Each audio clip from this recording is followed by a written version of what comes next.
On July 31st, Amgen told the SEC it had a material cybersecurity incident, patient health information, and proprietary data taken out of cloud environments run by third parties. The entire filing is about 300 words. And here's what those 300 words don't tell you. Which vendor, how they got in, who did it, how many patients, whether it's over. That's not Amgen hiding the ball. That's the rule working exactly as written.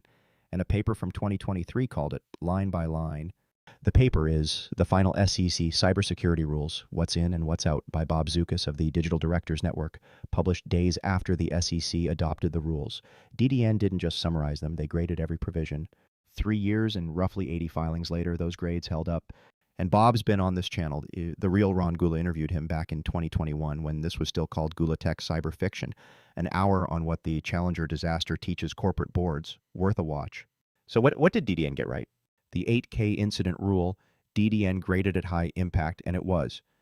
Tying disclosure to materiality forced companies to talk about cyber in investor terms for the first time. The governance rule, DDN flagged third-party risk as, quote, woefully overlooked. Then came Salesloft, Gainsight, Klue, now Amgen, third-party cloud every single time. And the rule the SEC dropped, disclosing board cyber expertise. DDN's comment letter called it the highest impact, lowest effort fix on the table. It's still gone. That's the paper. Now, why do I say Amgen handled this correctly?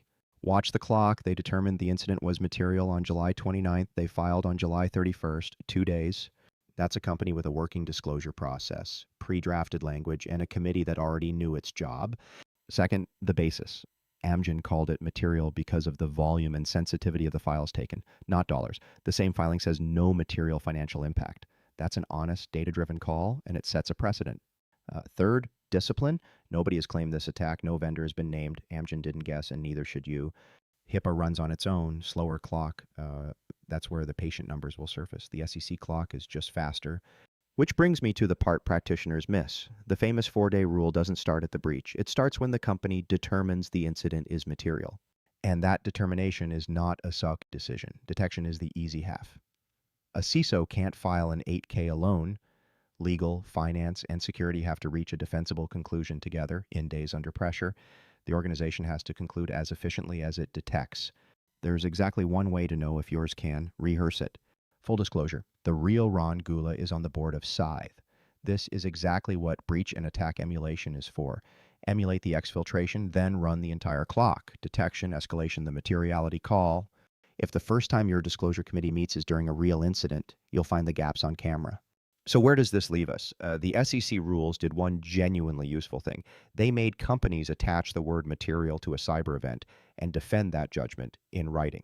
But a disclosure regime is not a defense program. DDN said it best back in 2023. Treat these rules as a foundation, not the standard. Read the Amgen 8K, then read the one your biggest vendor filed. The DDN paper is at digitaldirectors.network. That's the breakdown. More cyber policy and breach analysis at Gula Tech Adventures.